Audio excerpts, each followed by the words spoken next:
Sure, this is on. Good morning. This is Blended Families Ministry, Lesson 7.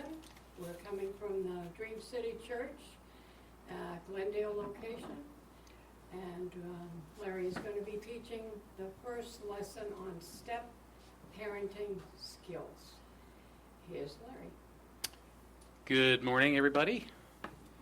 This is the first of 3 lessons where we'll be dealing with parenting, step parenting, actually. This is blended families, after all. So we're going to focus on this. In this lesson, we'll be focusing mostly on the blessings of parenthood in general, and being a step parent in particular. So I have seen numerous occasions, especially on Facebook, where people will comment that blended families aren't biblical. And that kind of annoys me. I mean, that's our ministry, right? Blended families. So we like to point out a few famous step parents. Probably one of the most famous would be Joseph, the stepfather to Jesus. Jesus was not his biological son, but he raised him as if he were. And then we see Mordecai, who became a stepfather, even though he was actually an uncle. He raised Esther after her parents died. And another famous one would be Pharaoh's daughter. She actually raised Moses as her own. We see Exodus 2, verse 10 in the New King James. It just says, and the child grew, and she brought him to Pharaoh's daughter, and he became her son. So she called his name Moses, saying, because I drew him out of the water. Now, his actual mother, because there was a decree to kill all the firstborn males of the Hebrews, Moses' birth mother, I kind of like to say, sent him down the river. She put him in a basket and set him in the river and let him float down, and it was, just God's will that somebody would find him, and it was one of Pharaoh's daughter's maidens out there. I don't know if they were bathing or whatever, but one of them heard him making some noises in his little basket and went and found him and brought him to Pharaoh's daughter, and she just took him in as her own and raised him up. So we have some rather famous stepfathers, even a stepmother to look at. And there are others, but those are 3 of the bigger ones. Okay, now for purposes of the class, I like to kind of differentiate between the words mother and father and mom and dad. So just for the purposes of the class, I will normally be referring to mother/father as the biological parents, and mom and dad as the person that does the raising. So it could be the bio parent, it could be the step parent, but it's the one that's doing the work, or at least the big share of it. All right? Okay, now, as much as children are a gift from God, it is vital to remember that so is your spouse. Your spouse will most likely be around a lot longer than your kids. It's generally how it works. And as we discussed in the very first lesson, what is a godly marriage? The marriage relationship has to have a higher priority than the parent-child relationship, especially in a blended family. Your job as parents is to demonstrate to your children how to be godly spouses and parents. That's your job, to show the kids how to do marriage in a godly way and to show them how to parent. I mean, you're going to create in them and we talked about couple of lessons ago, 3 or 4, about whose normal is normal. You want them to have a godly normal, right? So they don't have to relearn everything later in life.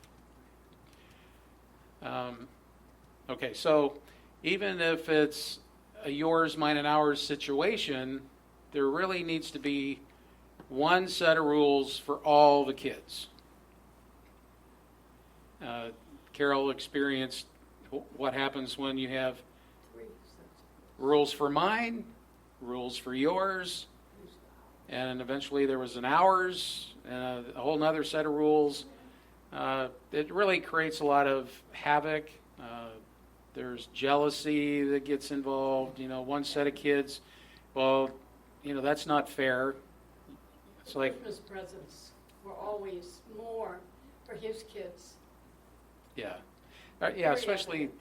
Yeah. like around the holidays, Yeah. you would find, like Birthdays, it was evident. the bio parent, the mother, the father would treat their kids a little better, or maybe a lot better than the other kids, right? So that just creates a lot of disharmony in the house.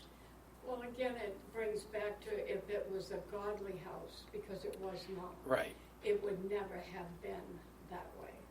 Right. It's what does God say about this, and it's one set of rules for everybody. Yeah. Age appropriate, but still. Sure. But it's God's rules. Right.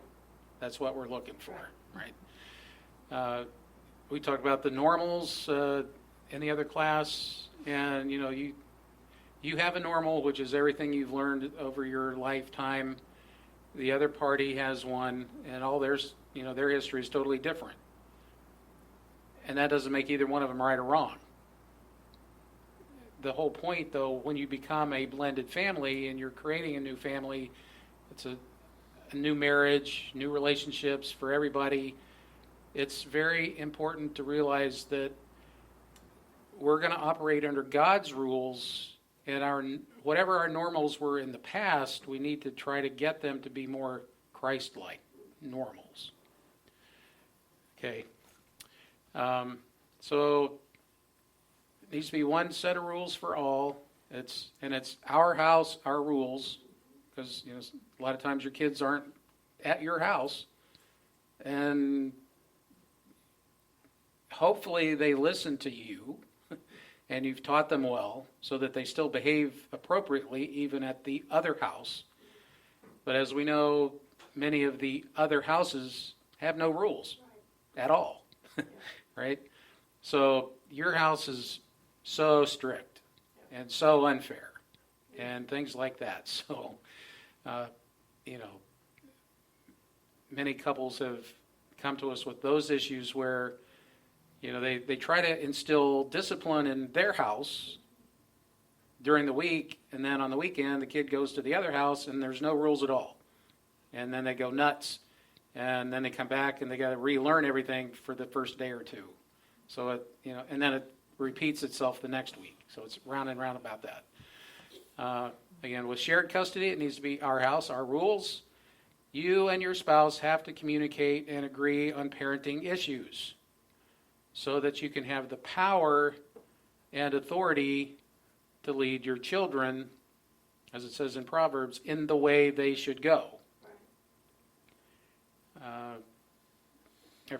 It is in Proverbs, I forget which chapter it is, but train them up in the way they should go, and when they are old, they shall not depart from it. Which, a couple of years ago, I realized it sort of implies that when they're young, they will depart. Hopefully they make it to old so that they don't depart from it. Okay, generally, children under 12 blend easier than kids 12 and over.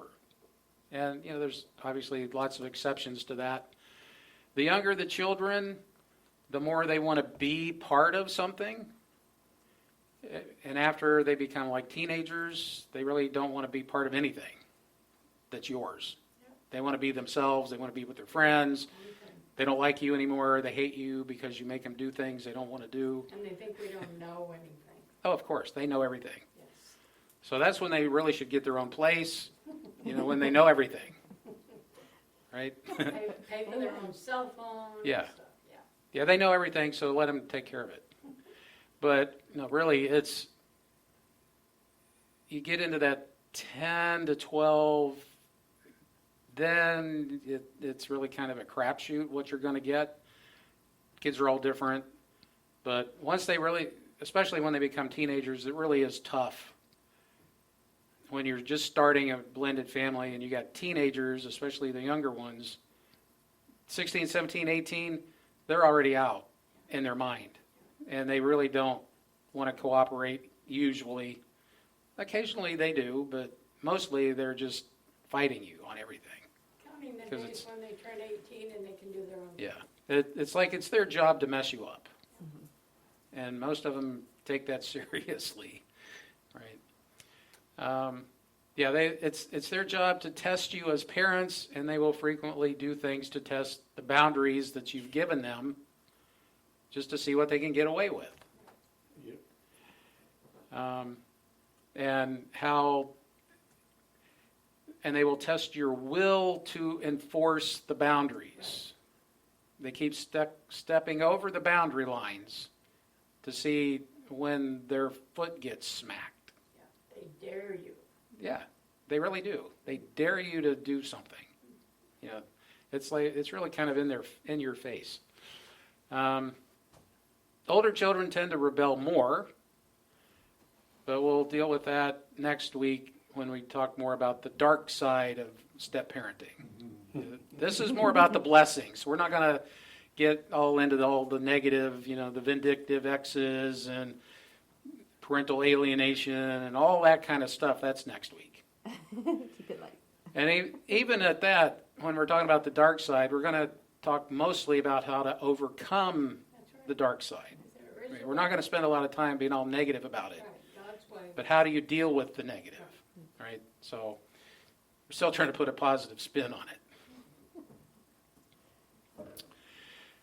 Okay, since this lesson is focusing on the blessings first, we're going to take a look at a whole bunch of scriptures here.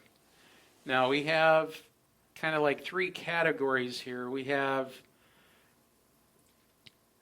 blessings, and then we kind of have the responsibilities, a lot of things about teaching your children, and then at the end we'll be talking about the legacy, good and bad. If you do what you're supposed to do, you end up with a good legacy. But if you're a lazy, irresponsible parent, there are consequences, and we'll get into some of that. So one of these will let me know what the actual scripture is for the train them up. So we have one in Psalms, but a lot of these are going to be in Proverbs because that's where a lot of Teaching. the wisdom is, especially about raising up children and parenting and all that kind of stuff. So Psalms 127:3, children are a heritage of the Lord, and the fruit of the womb is his reward. So that tells us that children are a blessing. It's a good thing to have kids. It's sad when you see, people that would normally be grandparents are all alone. They never had any kids. They don't have any grandkids, or through whatever accidents or whatever, there aren't any left. But when you're old and there's nobody around to kind of help take care of you, that's unfortunate. Part of the generations having the children and then grandchildren is there's people around to kind of keep an eye on you, help take care of you. And back in these days when all this was being written, that was just normal. People, several generations of a family lived together. And that's what they did. And some cultures still do that today, Larry. Right. The whole families live together. Yeah. But this, in itself, a lot of times the new spouse will come in and say, well, I can get along with her son, but I can't stand the daughter. And you cannot pick and choose, because that again is, every child is a gift from God. Mhm. If you love your spouse, you love their children as well, because they are part of the spouse. Right. That will never change. They'll always be a parent.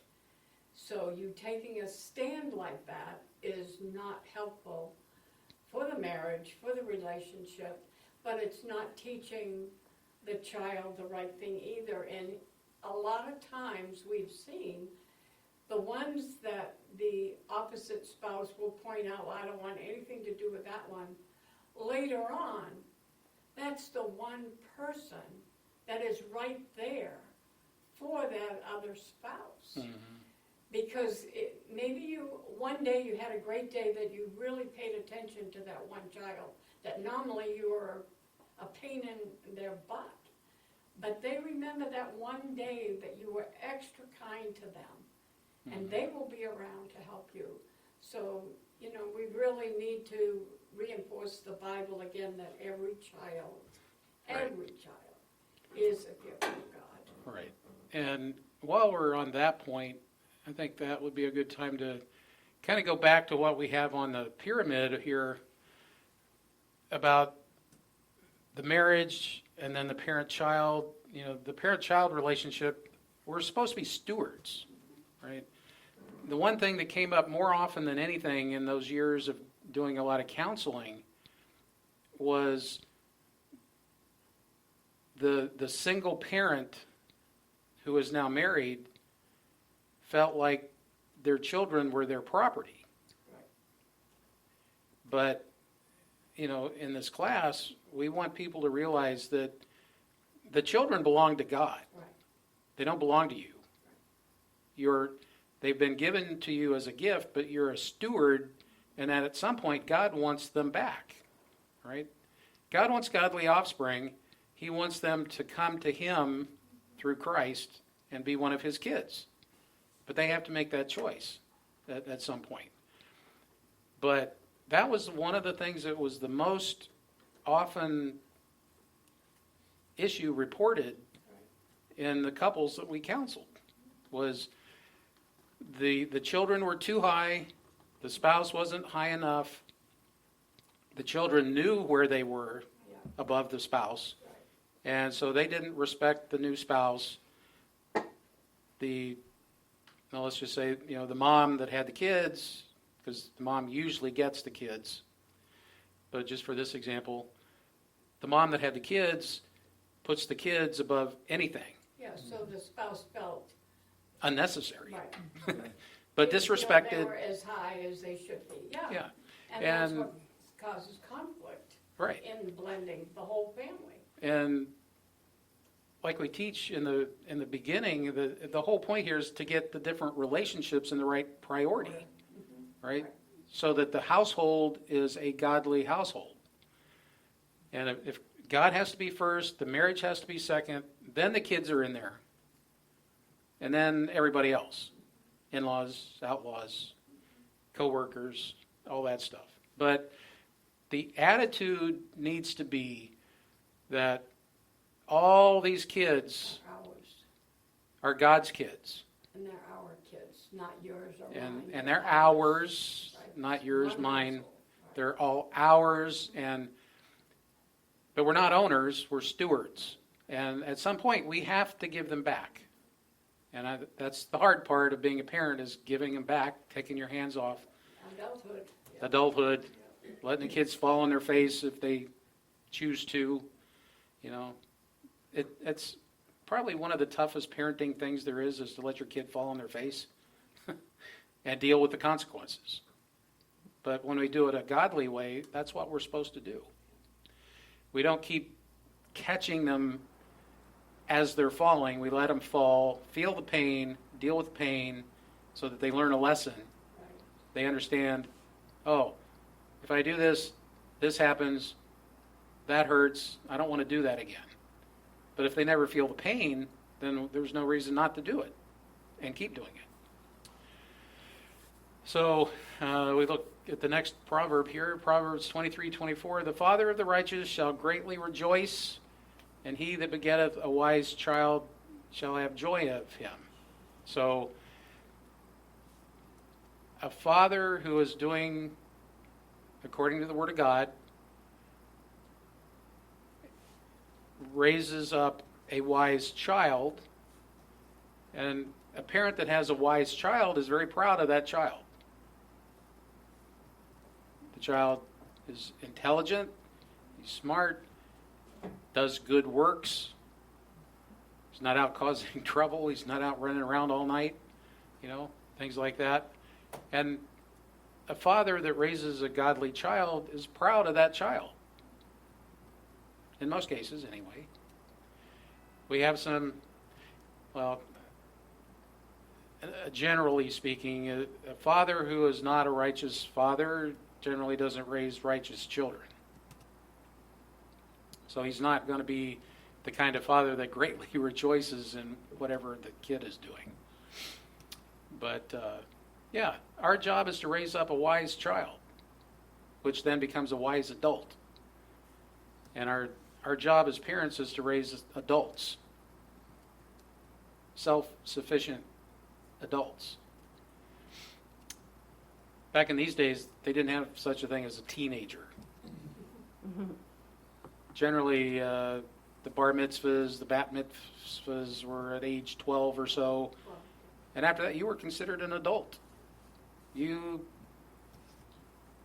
made your own choices for a lot of things, and you were held accountable to what you did. Proverbs 20:11. Even a child is known by his doings, whether his work be pure and whether it be right. I can relate to that one. I grew up kind of out in the country, back in Ohio. Back then, people didn't have fences. You could walk across people's yards and stuff, but everybody knew whose kid you were. Right. And you were in the wrong yard, Larry. Well, they knew who was good and who wasn't so much. The whole neighborhood knew. All right? So the neighbors sort of held the parents accountable, who then were kind of forced to keep the kids accountable. Because that was, of course, when I was growing up, Christian values and principles were more normal. That was just kind of the assumption that that's the way everybody was supposed to behave, even though a lot of people didn't, but still, everybody knew whose kid was whose. They knew who they belonged to based on what they were doing in the neighborhood. Drag racing down the street or, those kind of things. Parties. Proverbs 17:6, children's children are the crown of old men, and the glory of children are their fathers. So, grandchildren are the crown of old men.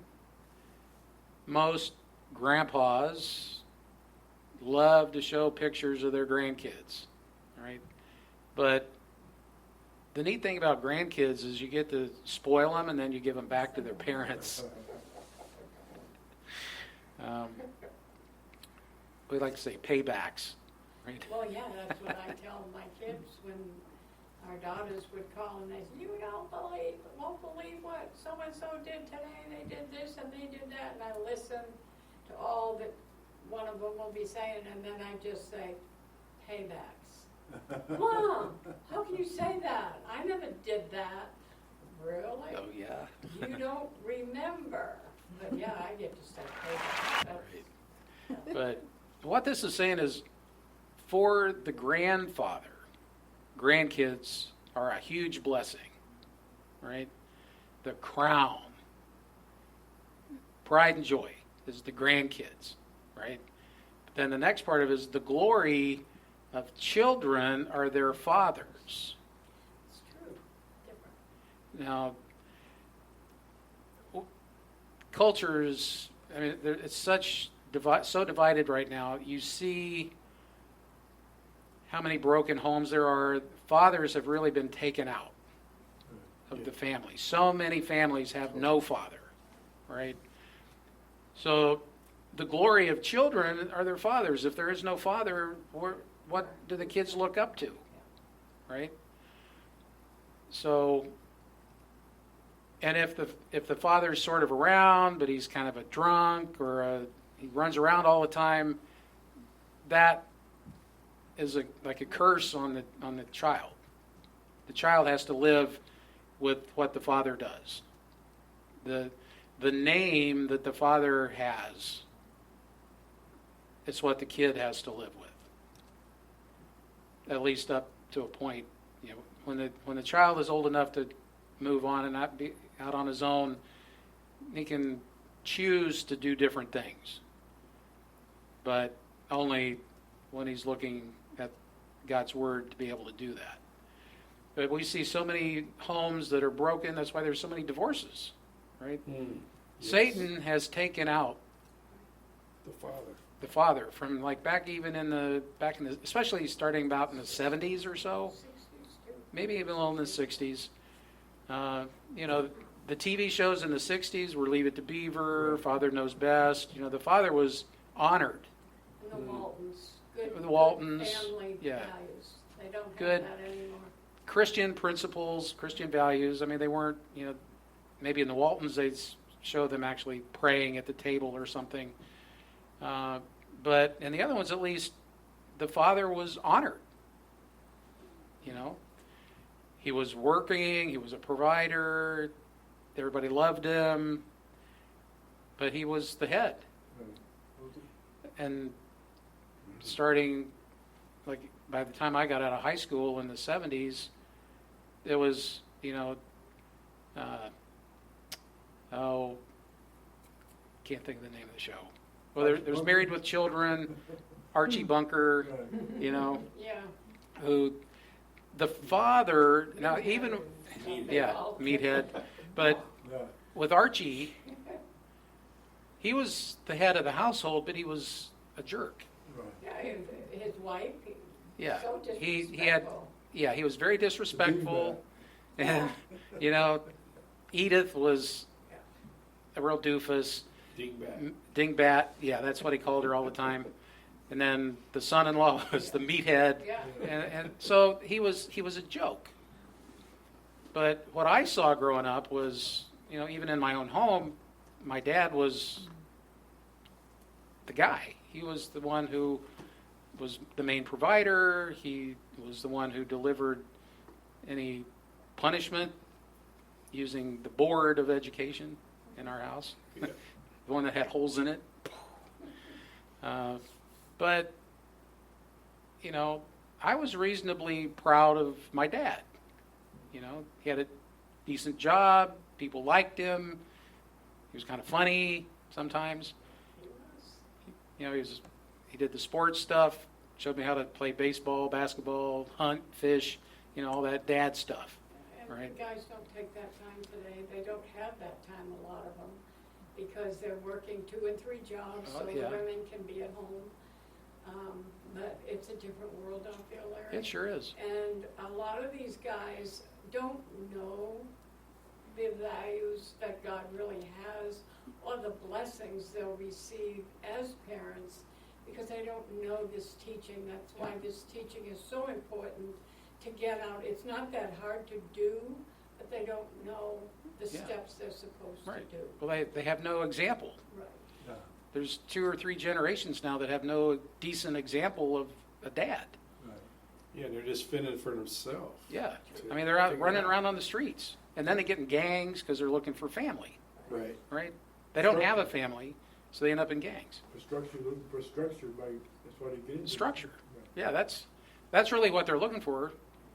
And that's normally what you have at home Correct. is structure, right? And if there is no structure, yeah, they go looking for it. And they belong. They Something have to a belong feeling of to, right? belonging when they're in a gang. Yeah, that's their family, right? One thing that, I can hear him. I can hear Well, him. all right. one thing that really came home to me, I'm sure with you too, because you took the same course, with Real Men with Eben Cole, Mhm. is the issue of how many men really, because of their relationship with their dad was so poor, or they didn't have one, that it really just crippled them almost for life. You know, Right. they were not, until they got to the point where they accepted Jesus Christ as their Lord and Savior, Mhm. that changed them around. Up until that point, though, they were Angry. They never could be the man that their wives wanted them to be, because here again, they didn't have anyone Yeah, to they had show no them. idea how to. No, there was no floor plan for them to Right. follow. No example, Right. nothing to follow. And that's more true in blended families, because the boys are struggling. Mhm. You know, who's this man that's now here in my house and telling me what to do? You know, I didn't trust my dad, and then now this man comes in, he's telling me this, he's telling me that. Like when you came into our house, Larry, you just said, let me find out what they like to do. And to my son, what are you interested in? Instead of you saying, okay, I want to go fishing, so you're going to learn how to fish today. You didn't do that. You asked my son, who was 14, what do you like to do? And then you and him went and played guitars, or went and played basketball and stuff like that. Men don't take the time to do that, not your average man. Hopefully, this teaching will teach the men that are new stepdads, new step-grandparents. This is how you relate to the kids, because in the past they've not had a good relationship or anybody they can trust. And they want that, they crave that, they need that, like we all do. Mhm. And so it's really important. It's like, and I can't say any names, the gentleman just spoke a while ago. They don't know what it's like. It's been Yeah. broken homes, one after another. Yeah, and one of the other things they taught in that curriculum was the fact that so many of these guys, especially that come from a broken home without a dad, end up in prison. Right, 70-80% or Yeah. some Yeah. big number. right. It's high. It's very high. So, you know, it is a blessing that God wants us to have, to be good parents, good grandparents, provide the structure, provide the love, no matter whose kid it is, That's right. you know, because it's his kid. That's right. Right. They're all God's children, and they're all gifts, every one of them. Right. So that page was all about the blessing of having kids, right? So, or being a parent. And the takeaway from that one was just the kids are God's kids, and you're the stewards. You don't own them. They're not your property. This is more about the training, teaching, correction, discipline, and punishment. I think this is lesson 7. I believe it's lesson 9. We talk a little bit more about those different steps as steps of teaching. But anyway, this is, setting boundaries, reinforcing the boundaries, breaking bad behavior, bad habits, and creating new ones, and then enforcing the penalties for bad behavior. It's kind of those steps. Here it is. 22:6, Proverbs. Train up a child in the way he should go, and when he is old, he will not depart from it. And like I said, I never used to think about the old part, but I think they put that, they put it in there for a reason. Most of us depart, we go to church as kids, if we're lucky, but by the time we kind of get out on our own, we kind of turn away from all that. And at some point, we come to the end of the rope, and something happens, and it's like we have nowhere else to go but God, right? Because at least we got it in us early. It stays in there. We can hide it, we can put it down, but it's still there. So when he's old, he will not depart from it. So we have hope that our kids will, at some point. I'm hoping. Yeah. So we still have hope. 22:15, foolishness is bound in the heart of a child, but the rod of correction shall drive it far from him. That is really tough today. Kids will call CPS on you, Oh, no. and you'll be the one in trouble, right? They'll say something to a teacher, the teacher calls CPS, CPS. Myself will call CPS. Well, sometimes, We yeah. talked to a couple But- what has happened. We hear a lot of stories about the teachers getting involved. You know, the kid will say, or the teacher will see something like maybe a bruise or something on a kid, and without even talking to the kid, will just call CPS. Right. You know, That is so wrong. I yeah. know, It, it is. and the thing here is, foolishness is bound in the heart of a child. They're born that way, but you're supposed to beat it out of them. Don't spare the rod. I mean, that's what it says, right? Yeah. The rod of correction, right? And like I said a minute ago, in my house we had the board of education. So do we. My mom was a teacher. So we had the board of education, had my name on it, had holes in it, so there was less air resistance, you know, Gotta get things like speed that. behind it. But see, so many parents think kids are innocent. They learn bad behavior. It's in there to start with.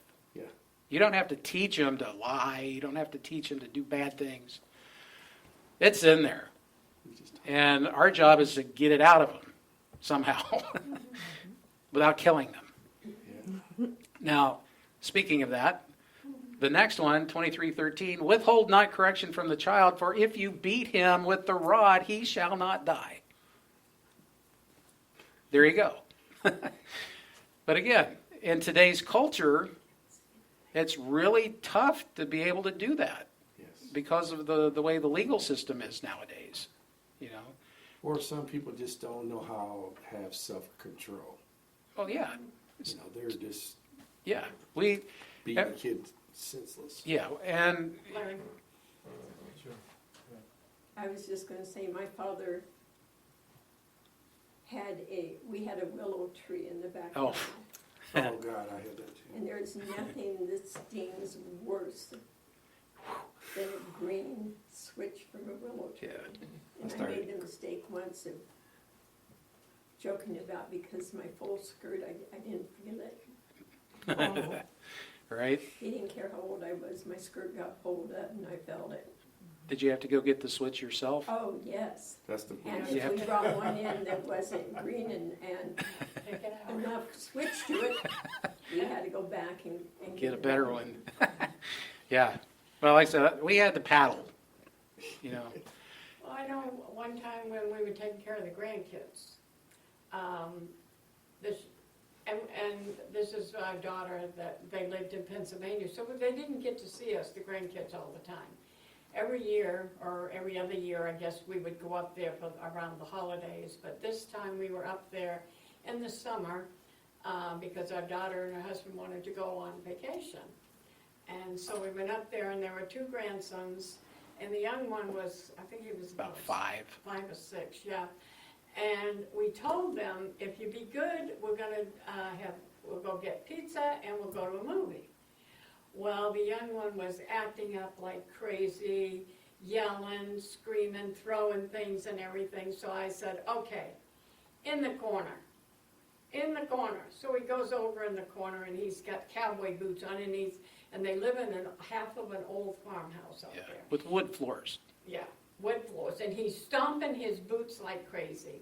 And I said, okay, first off, turn around and face the corner, not just look at me, face the corner. I thought that would stop the boots. No. It did not. He kept going faster and louder and louder. And Larry's in the other room with the older grandson on the computer. And he doesn't hear anything until the younger one really gets stomping on the floor.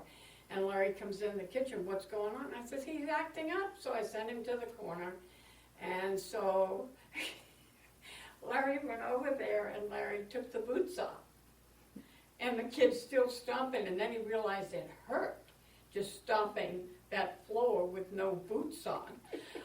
I would never have thought of But it was so cool, and he was like, oh my, this really hurt me.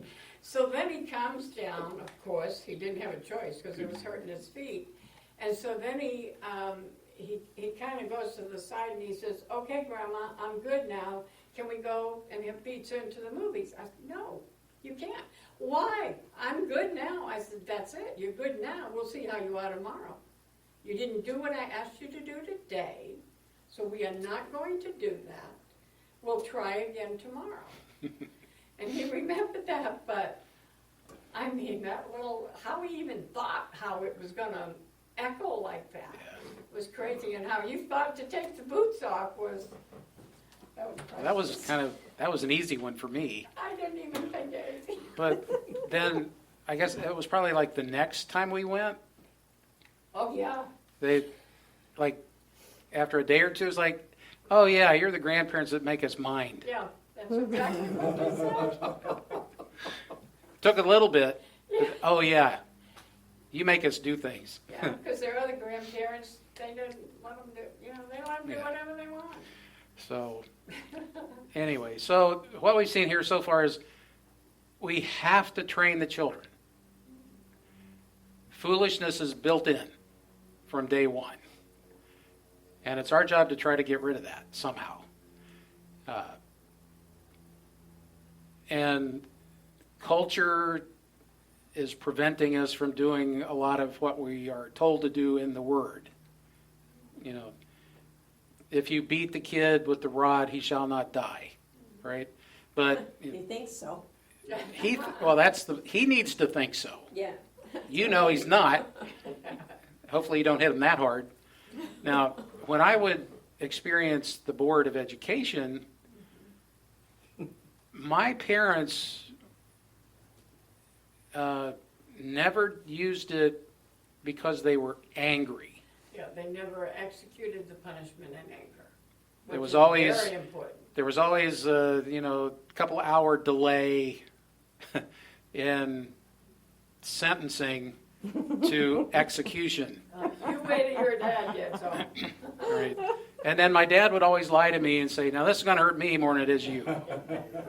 And then whack, whack, maybe or another whack. But almost always my mom and dad were right there together. They were together Right, and not mad. and not mad. They weren't angry. They were disappointed because I did something I wasn't supposed to do. And she pointed that out to you And- each time. They would, now remember, the rule was, so they would remind me what the rule was, and you broke it, so here's the consequence. We still love you, but you screwed up. Right. And, Dad would do the execution of the penalty, but my mom would usually be there to, pick me up, hug me, and reiterate, how much they love me. Please don't do this again, or else, those kind of things. But it's so important, and Kenyatta was kind of getting there, that too many parents execute the punishment without ever really establishing any boundaries, Right. The kid doesn't know right? why he's getting hit. And we have a staircase thing, and teaching is the first step. That's setting the boundaries, right? The correction is reinforcing the boundaries. You teach, you set them loose, catch them when they go across the boundary, and you don't maybe whack them the first time, but you warn them. Maybe 2 warnings, and then the third time, whap. Right? 3 strikes, you're out. Somewhere in Proverbs, I think it says that the discipline is actually a form of love.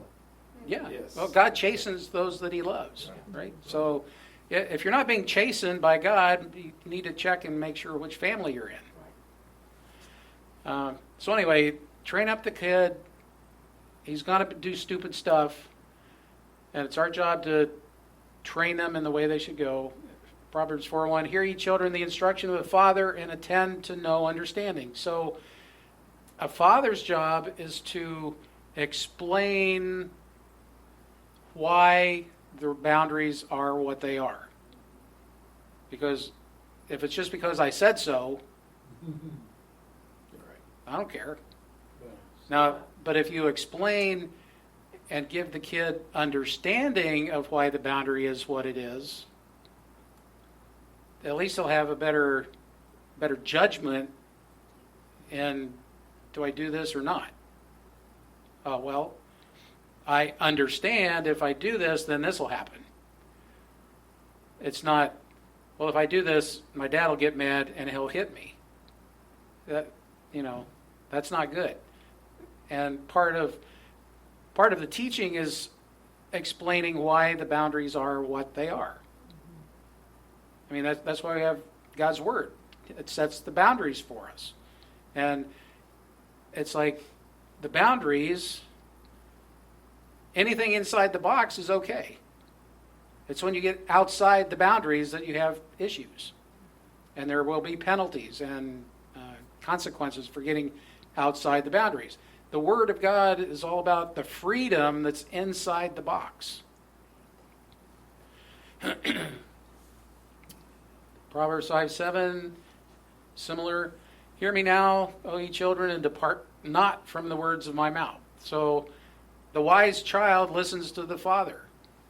The father's supposed to be prophet, priest, and king. He's supposed to be setting the government, right, in the household and enforcing it. At least in my house, my parents were most definitely in agreement on boundaries. There was never a way I was going to get out of anything. Whatever it was, if mom caught me doing something, wait till your dad gets home. And then, oh crap, I'd have to sit in my room looking out the window waiting for the car to be coming down the road. Oh no. Here it comes. It was the waiting. We get it twice. Well, yeah. Or 3 times. The neighbor would get you. Right? And they would do some stuff. Yep. And then your mom was home. And they do Get it. you. Yeah. And wait till your dad gets there. Now you're going to really get it. Yeah. Then you got to walk and get your own switch. Yeah. And come back. Well, Man, that trip back was really hard. yeah. Or that sound of a belt coming out. Oh. So my mom was a school teacher, so if I ever got in trouble at school, and I never did, but because of this, there was no way I was going to the principal's office. And, if I did anything at school that would ever deserve any whacks, I'd get at least that many when I got home. And that's just the way it was, The teachers had the respect of everybody. Different times Now they don't. now. Yeah, Yeah, different times now. Parents would take the side of the teacher Oh, yeah. back in those days. If the teacher said, your kid screwed up, you would do something with your kid. Nowadays, the teacher says something about your kid, you chew the teacher out. Or change schools. Or go to a different school. It's all upside down backwards. Get the teacher fired. Yeah, That's true. it's crazy. Right now, the laws, you take a child that has a discipline problem, what they do, they'll make concessions to the child that has a discipline problem, because they don't want him to feel being an outcast or Right. whatever. We don't want to interfere with his psyche as far as how he looks at himself. So Yeah, we don't want him let to. him do that and not do anything to him. Yeah, we don't There's want no to. consequences for his bad behavior. Right. We don't want to have bad self-esteem. Right. Self-esteem. So yeah, it's all backward, which is what Satan wants. Right. Right? He turns everything upside down, inside out, backwards, from what God wants it. Right. And that's why we really need to be very much aware of marriage in particular, life in general being spiritual warfare. Satan is looking for who he can kill, steal, and destroy, right? Always. So we just have to be aware of it and be have that understanding that there is resistance out there. So it's not all going to be a piece of cake. We have to do the work. 724 is basically the same thing as 5:7. 8:32 is very similar. Therefore, hearken unto me, children, for blessed are they that keep my ways. So those that stay inside the box, I know we're always told, think outside the box, Right. but Double standard. stay inside of God's box. There's all kind of unusual things that can happen inside God's box. You know, I mean, just be careful which box you're getting outside of. But children are blessed that keep God's ways.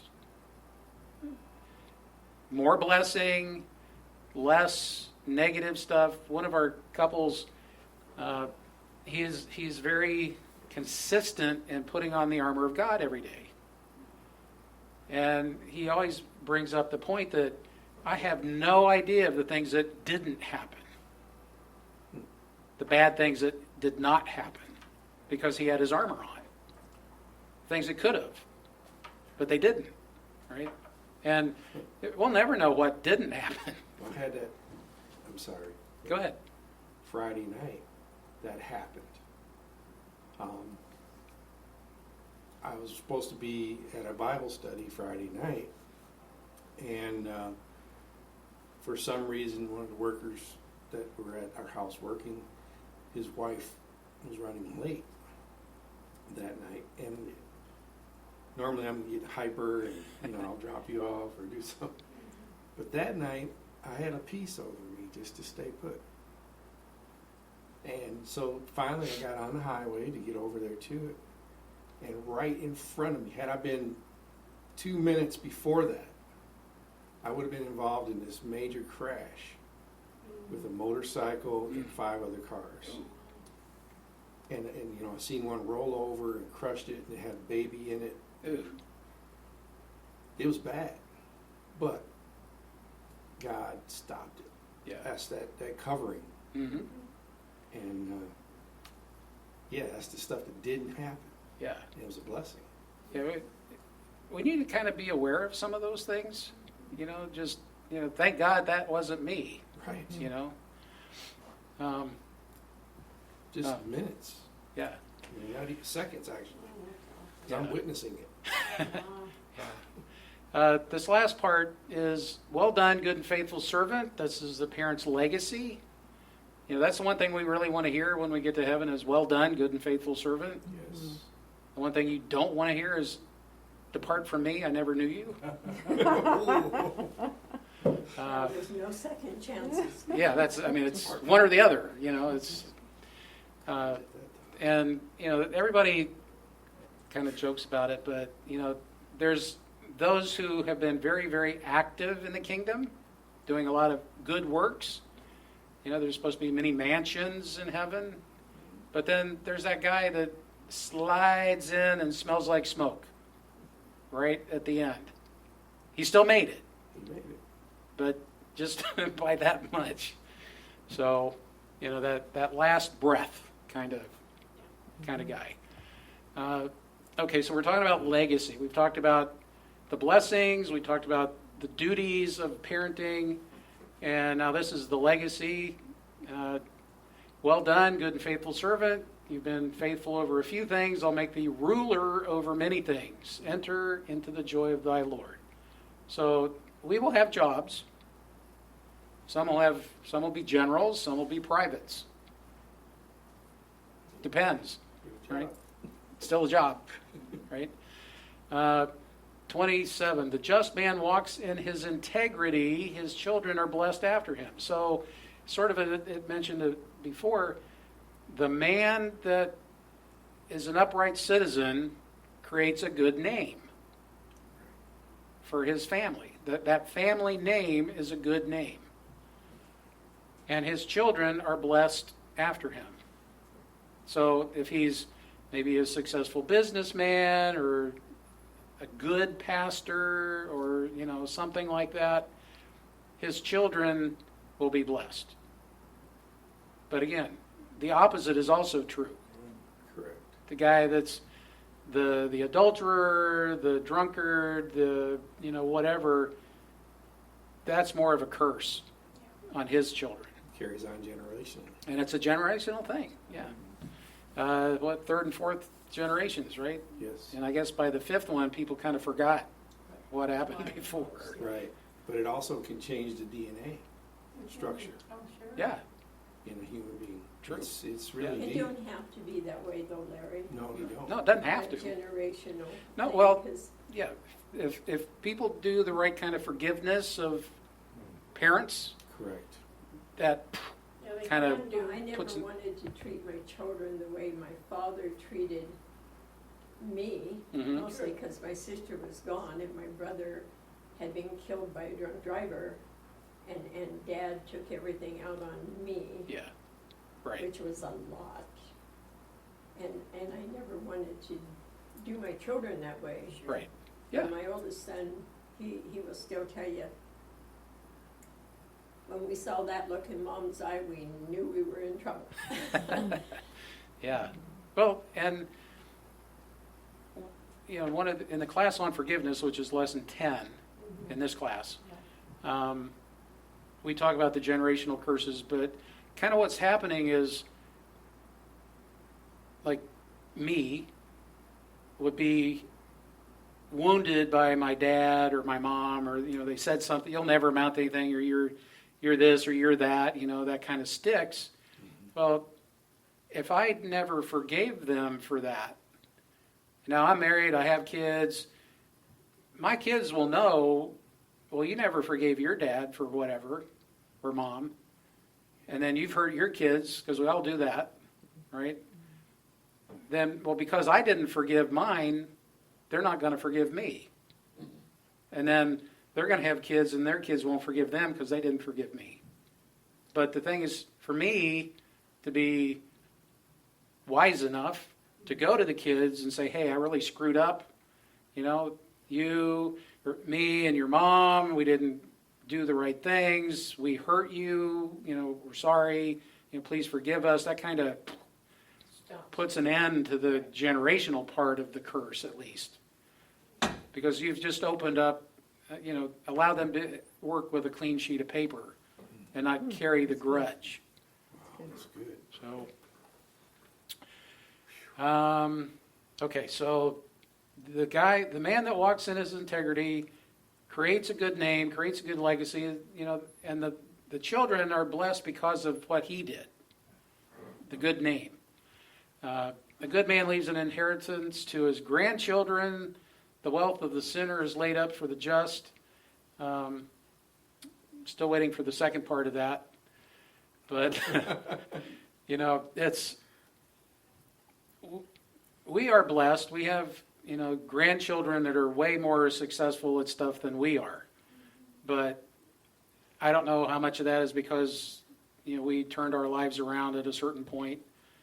We weren't doing all the right stuff for a long time, but eventually we did, right?